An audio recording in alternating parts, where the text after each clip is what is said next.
Y como título indica, ¿qué hay de nuevo en el Opel Mokka 2025? Pues eso es lo que vamos a ver en este vídeo. Es un SUV del segmento B, un SUV urbano, que lleva ya tiempo dentro de la gama de Opel. Esta es la segunda generación y recibe ahora un restyling. Así que vamos al lío sin perder más tiempo.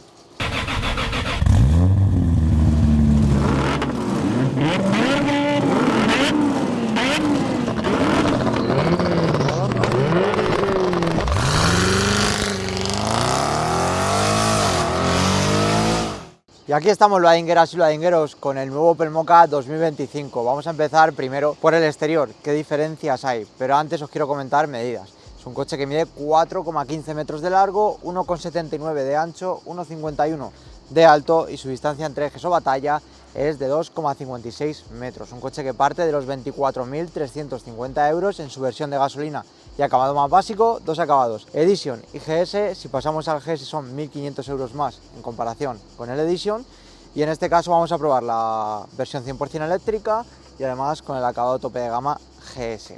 Bueno, es un coche que por fuera no ha cambiado prácticamente nada, vamos, que vas a tener que venir aquí con una lupa para ver realmente los cambios que tiene esta actualización 2025. En el frontal, por ejemplo, pues vemos cambios un poquito en el parachoques, cambia un pelín el diseño, el nuevo emblema de Opel que van a llevar ahora todos los modelos, en este caso ya lo vemos implementado en el Mokka 2025 con ese antifaz que ya veíamos en la segunda generación antes del restyling, y además también tenemos en este caso los faros Intellilux de Opel, que como ya sabéis Opel pues suele destacar mucho por hacer muy buena iluminación en sus modelos. En este caso estos faros matriciales alumbran de 10 la carretera. Por lo demás, la estética exterior en el lateral pues es prácticamente la misma, nuevos diseños de llantas, en el acabado de Edition llantas de 16, acabado GS llantas de 17 y en este caso tenemos llantas de 18 opcionales montadas sobre unas Michelin E-Primacy para mejorar pues sobre todo la eficiencia de este vehículo 100% eléctrico, este SUV del segmento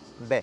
El techo, como veis, viene pintado en color negro en el acabado GS, en el Edition puede ser opcional por 450 euros, pero es que Opel también te da la posibilidad en el GS de quitar este techo en color negro. En este caso nuestra unidad cuenta con él, además también de las carcasas de los retrovisores en color negro brillante. Hablando del brillante, este es un coche que lo puedes pedir o con los plásticos en negro mate, plásticos de toda la vida, los bajos y los parachoques, o en esta terminación en negro brillante, que es más bonito el coche, más vistoso, pero se araña con más facilidad. Yo, por ejemplo, en mi opinión, creo que ese negro mate, ese plástico de toda la vida, va a aguantar mejor el paso de los kilómetros y del tiempo. En la zona trasera, pues prácticamente vemos lo mismo. El único cambio es un poquito las ópticas traseras. La forma es la misma, cambia un poquito el interior y el emblema de Opel, que en este caso es el nuevo. Por lo demás, es todo igual. En la gama de colores tenemos 6 diferentes, en este caso tenemos este gris clarito metalizado que no le sienta nada mal y que cuesta 500 euros extra, y que tenemos un nuevo color dentro de la gama Mokka, ese verde chicle denominado Tropical Green, que viene incluido en el coche, viene de serie, cuesta 0 euros y la verdad que le da un aire un poquito más chulo a este Mokka, más juvenil, más divertido, y que me parece pues una buena introducción dentro de la gama de colores. Y sigo hablando de los colores, porque en el techo muchas veces las marcas nos obligan a tener ese techo en color negro. En este caso hay que aplaudir a Opel por dejarnos escoger, porque sí, vistosamente es precioso, ¿no? Pero funcionalmente no tanto. Ahora que tenemos 40 grados aquí fuera, os aseguro que el coche se achicharra por dentro cuando tenemos colores negros en los techos, y es algo a tener en cuenta, bajo mi opinión. Ya hemos visto que por fuera no hay muchos cambios y vamos a ver ahora en el tema de las motorizaciones si hay cambios. Pues en este caso ya os he dicho, estamos ante el Mokka E, 100% eléctrico de 156 caballos. Antes había una versión un poquito menos potente de 136 que se ha quitado del mercado, y también Opel tacha por completo el diésel. Antes el Opel Mokka tenía una versión diésel que ya no existe. Vamos a abrir el capó, fijaos, detallazo, tiene hidráulicos para abrirlo. Bueno, la versión de acceso es un 1.2 turbo de 3 cilindros con 136 caballos y cambio manual de 6 relaciones. Etiqueta C porque no tiene ningún tipo de electrificación. Luego pasamos a la etiqueta Eco, que es ese mismo motor, 1.2 turbo de 3 cilindros, gasolina, pero con 145 caballos y microhibridado con 48 voltios para poder otorgarle esa etiqueta Eco. Y además pasa a tener un cambio manual a un cambio automático de tipo doble embrague y 6 relaciones. Y luego está esta versión 100% eléctrica, Mokka E, 156 caballos y una autonomía homologada de 403 kilómetros. Son 5 kilómetros menos que la versión anterior, ha perdido 5 kilómetros, tampoco ha sido mucho. Etiqueta cero emisiones, por supuesto, para pasar al centro de las grandes ciudades sin preocupaciones. Y además tiene un consumo homologado más o menos de unos 15,5 kilovatios hora. La capacidad de la batería es de 54 kilovatios hora, pero que útiles se quedan en 50,8 kilovatios. Es de tipo acumuladores de iones de litio y además está por los bajos de este Mokka E. Y hablando de la propulsión eléctrica, ¿qué tal va esto a la hora de cargar? ¿Cuánto tardamos? Vamos a verlo. El punto de carga de este Mokka E está en la zona trasera izquierda, en esta trampilla bastante grande, por cierto. Es un coche capaz de cargar hasta 11 kilovatios en corriente alterna, en corriente lenta, y más o menos estaría cargado en un poquito menos de 6 horas. Luego tenemos también la posibilidad de corriente continua, carga rápida hasta 100 kilovatios, que está muy bien para el tamaño del coche que tenemos, autonomía y capacidad de batería. Opel nos dice que del 10 al 80% es capaz de cargarse en tan solo 30 minutos a un pico de 100 kilovatios, que está muy pero que muy bien.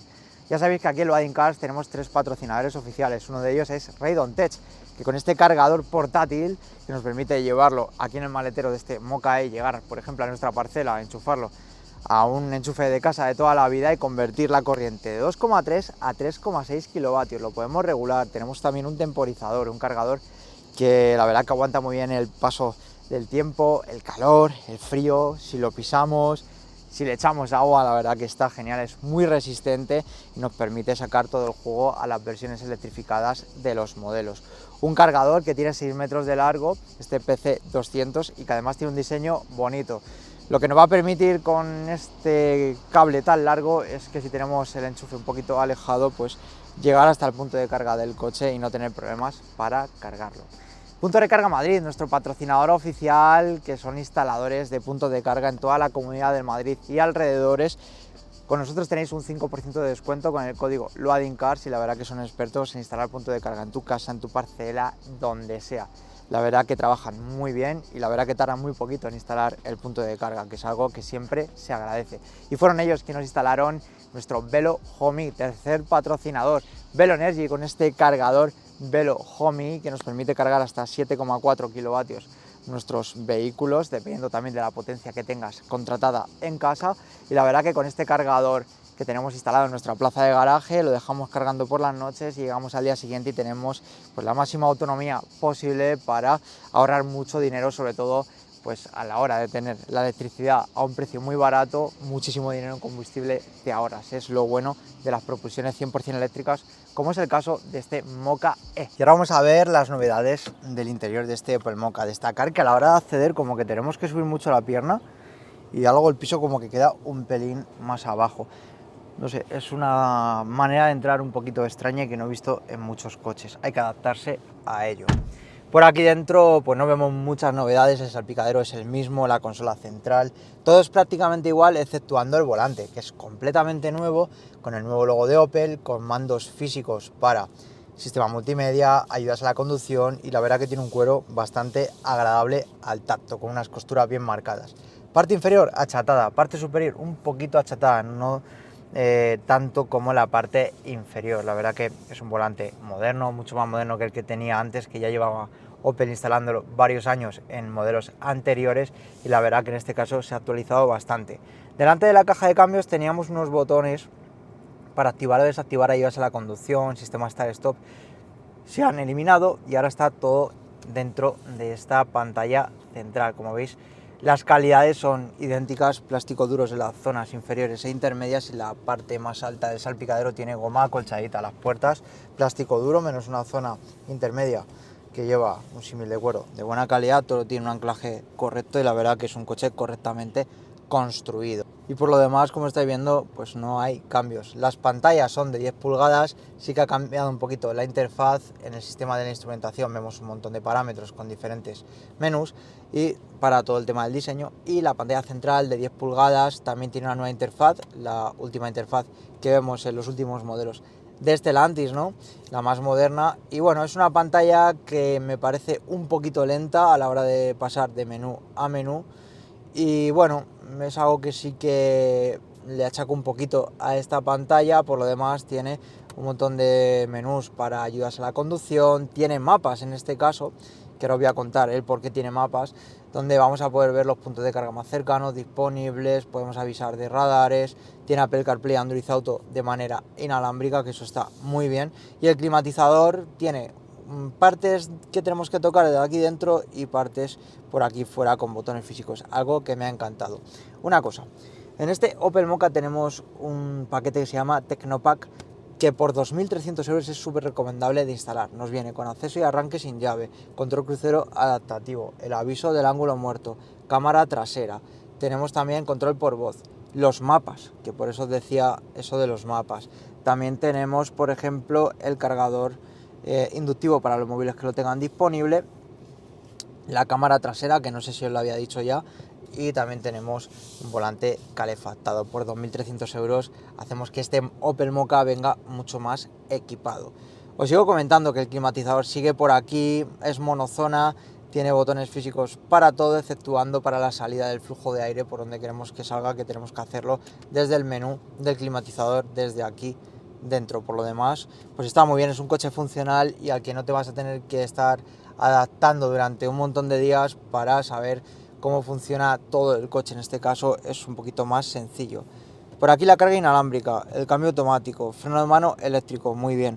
Y por aquí tenemos dos posavasos, por aquí detrás un apoyabrazo central que cae más o menos bien al codo, se regula solamente en longitud y dentro tenemos también un cofre central. La guantera es gigante, aquí entra una mochila incluso, es súper profunda y el hueco de las puertas está muy bien respecto a huecos, todo genial, exceptuando a que yo le he hecho en falta, pues por ejemplo aquí una cortinilla para cerrar estos posavasos o incluso la carga inductiva. En este caso tenemos una tapicería que está formada por cuero en la parte externa y en la zona interna tenemos alcántara. Le he hecho un poquito en falta algo de ventilación porque sí que tenemos calefacción en 3 intensidades para el puesto de conducción como para el del acompañante, pero se echa en falta un poquito de ventilación porque son un poco calurosos ahora en verano. Tenemos 10 intensidades para el climatizador monozona. Si vamos en modo eco notamos que no enfría mucho, en cuanto vamos en modo normal y en modo sport enfría más porque nos limita un poquito la potencia del coche y también el tema del climatizador para mejorar la autonomía. Y bueno, sí que es verdad que me hubiera gustado que en el modo eco también enfriara también como enfría en el modo normal y en el modo sport. Respecto a espacio, pues no está mal. La visión hacia afuera un poquito justa porque tenemos unas ventanas un poquito pequeñas y por lo demás un puesto de conducción pues muy acorde a un SUV del segmento B. Las plazas traseras tienen un acceso correcto con una puerta que no abre 90 grados pero no deja un mal ángulo, aunque eso sí, el hueco que queda para acceder es un poquito justito. A la hora de acceder un poquito de cuidado con la cabeza vamos a tener que tener. Y dentro pues tenemos 3 plazas, anclajes ISOFIX en las plazas laterales, esa combinación de cuero y alcántara, y el espacio que tengo para piernas no está mal, aunque los pies no me caben debajo del asiento, algo que sí le he hecho un poquito en falta. Eso sí, llevo el asiento a tope bajado, y el espacio que tengo de la cabeza al techo estamos hablando de unos 5 dedos, por lo que aquí personas de hasta 1,80 m van a poder viajar de manera cómoda. No tenemos salidas de aire, no tenemos un apoyabrazo central, pero sí que tenemos salidas USB-A. He hecho un poquito en falta salidas de aire, es verdad que estamos a 40 grados en la calle y se nota, lo tenemos que poner muy fuerte adelante para que nos llegue a las plazas traseras. Son unas plazas cómodas, la visión hacia afuera no es que sea muy buena también porque los cristales no son muy grandes, y cuando abrimos la ventana trasera con un solo clic pues notamos que no se abren del todo y es algo que también echamos un poquito en falta. Son unas plazas traseras correctas para un SUV del segmento B, y la plaza central evidentemente más estrecha, túnel de transmisión más abultado, por lo que se dejaría un poquito más pues una plaza de emergencia, ¿no? El maletero es de apertura manual y parece que lo vamos a abrir de la zona donde parece que está el botón, pero no, está justamente debajo, en el parachoques. La boca de carga es un poquito justa, en las versiones de combustión tenemos 350 litros, en esta versión 100% eléctrica perdemos maletero, tenemos 310 litros con un doble fondo. Debajo del todo vemos el quirre para pinchazo, tenemos otro hueco debajo de ese doble fondo para dejar los cables de carga, pero no tenemos un hueco, por así decirlo, específico. Y bueno, son 310 litros que son correctos para el día a día. Para un viaje largo se van a quedar un poquito justos, pero al final es un coche pensado para un uso urbano y yo creo que con ese maletero tenemos una capacidad suficiente. Y ya nos vamos a poner a conducir este Moka E 2025, pero antes de nada vamos a quitar el sonido de las señales de tráfico. Se desactiva de manera muy sencilla, vamos al menú del coche y ahora, desactivado con un toque en la pantalla. Me gusta cuando las marcas nos lo ponen así de sencillo. Venga, pues voy a comentaros que evidentemente estamos ante la versión 100% eléctrica. El Moka E tiene una potencia de 115 kilovatios, que se traducen en 156 caballos y 260 Nm de par máximo. Este coche siempre tiene tracción delantera en todas sus motorizaciones y además hemos de decir que con 156 caballos tiene una potencia correcta para el peso y tamaño de este suburbano. Tenemos también una versión de gasolina con 136 caballos y una versión de gasolina microhíbrida con 145 caballos. Por supuesto, yo creo que el Moka que más se va a vender es el microhíbrido de 145 caballos, tanto por etiqueta como por potencia y también por consumo de combustible. La verdad que está muy bien porque homologa tan solo 4,8 litros cada 100 kilómetros. Bueno, esta versión 100% eléctrica que homologa 403 kilómetros de autonomía, ahora os contaré cuánto realmente me he llegado a hacer. Pues hace el 0 a 100 en 9 segundos, que es una buena cifra, y tiene una velocidad punta, por supuesto limitada, de 150 km por hora. El consumo homologado es de 15,4 kilovatios hora, ahora os cuento sobre consumos también, y bueno, es un coche que se mueve correctamente, pesa 1615 kilos, que esto se traduce en que de media son unos 250 kilos más que la versión microhíbrida y que la versión de gasolina pura y dura. Se nota el peso de esa batería de 54 kilovatios hora de tipo acumuladores de iones de litio, que en capacidad útil se queda en 50,8 kilovatios hora. Perdonad si veis que me traba un poquito porque es que hace muchísima calor, el coche me marca 43 grados. Parece que el verano va a ser un poquito duro. Bueno, esta versión 100% eléctrica por supuesto destaca por el silencio en marcha, la progresividad a la hora de pisar el acelerador, y eso es algo que se agradece sobre todo en una conducción urbana. También en carretera se nota mucho. La insonorización de este coche es correcta, estamos ante un SUV de segmento B. Tampoco es para tirar cohetes, pero para estar en el segmento en el que estamos, yo creo que está muy bien. El coche, la palabra clave que le define, sin duda alguna, es que es un coche cómodo, es un coche confortable, y eso gracias también a tener una suspensión blandita. Es un coche que cabecea un poquito, que balancea también un poquito, debido a esta suspensión blanda, pero que el filtrado de baches es correcto, evidentemente. Si vemos un bache bastante abultado, pues nos lo va a filtrar aquí dentro, pero la verdad que en términos generales es un coche cómodo. La dirección es Blandiblue, es una dirección muy blandita que para movernos por ciudad es perfecto, no transmite mucho, el radio de giro es correcto, pero sí que es verdad que aunque pasemos al modo de conducción más deportivo, tenemos modo eco, normal y sport, notamos también que es un poquito blandita. Estos modos de conducción van a variar la respuesta del acelerador, también el climatizador, que en el modo eco notamos que no enfría tanto como en el modo normal y el modo sport, y sobre todo, como digo, la potencia que entrega el coche en el modo sport se vuelve un coche mucho más reactivo en cuanto a potencia. También nos regula la dureza de la dirección, como os comentaba. Dependiendo del modo de conducción, evidentemente, pues el coche va a gastar más o menos electricidad. El coche nos homologa 403 kilómetros de autonomía. Antes del restyling teníamos 408 kilómetros. Y en este caso he de deciros que nosotros, combinando todo tipo de vías, 50% ciudad, 50% autopista a velocidades de 100, 120 kilómetros por hora, siempre a la velocidad máxima de la vía, sin ir por debajo, pues nos ha hecho un consumo de 16 kilovatios hora cada 100 kilómetros, que no está mal, un poquito más de lo que homologa la marca, que homologa 15,4, y autonomía hemos sacado 370 kilómetros, que yo creo que está bien. Pierde un poquito en comparación con lo que nos dice la marca, pero sí que verá que en un ambiente 100% urbano este coche alcanza los 400 kilómetros de autonomía, y yo creo que incluso la supera. Si nos vamos a un viaje largo, estamos hablando de que es un coche que más de 270 kilómetros a 120 kilómetros por hora y con 4 personas aquí, el maletero lleno, no nos va a hacer. Es que al final, pues ya sabéis que los coches eléctricos, si nos dicen 400 kilómetros de autonomía homologada, hay que restarle más o menos unos 130, 140, 150 kilómetros de autonomía cuando vamos en autopista 100% a 120 kilómetros por hora, por lo que hay que programar la carga si nos vamos a realizar un viaje largo. Y eso sí, como tenemos una carga rápida de 100 kilovatios, pues nos va a permitir cargar este coche rápido cuando vayamos en un viaje largo, parar, ir a tomar algo, y en lo que tomamos algo y vamos al baño, pues tener el coche listo otra vez para conducir y para realizar otros 270 kilómetros. Comentaros que el puesto de conducción está muy bien, los asientos son muy cómodos, y es que siempre Opel se ha caracterizado por realizar asientos muy cómodos e iluminaciones que son muy buenas para conducir de noche. En este caso tenemos los faros matriciales IntelliLux que funcionan de maravilla.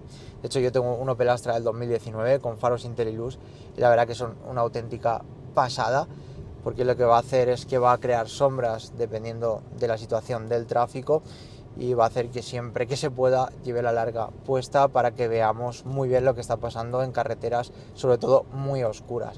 Y los asientos en este caso pues tienen regulación manual menos la regulación lumbar, que es eléctrica, y por supuesto también tiene una función de masaje, que es algo que me ha gustado mucho y que no se ve todos los días en un SUV del segmento B.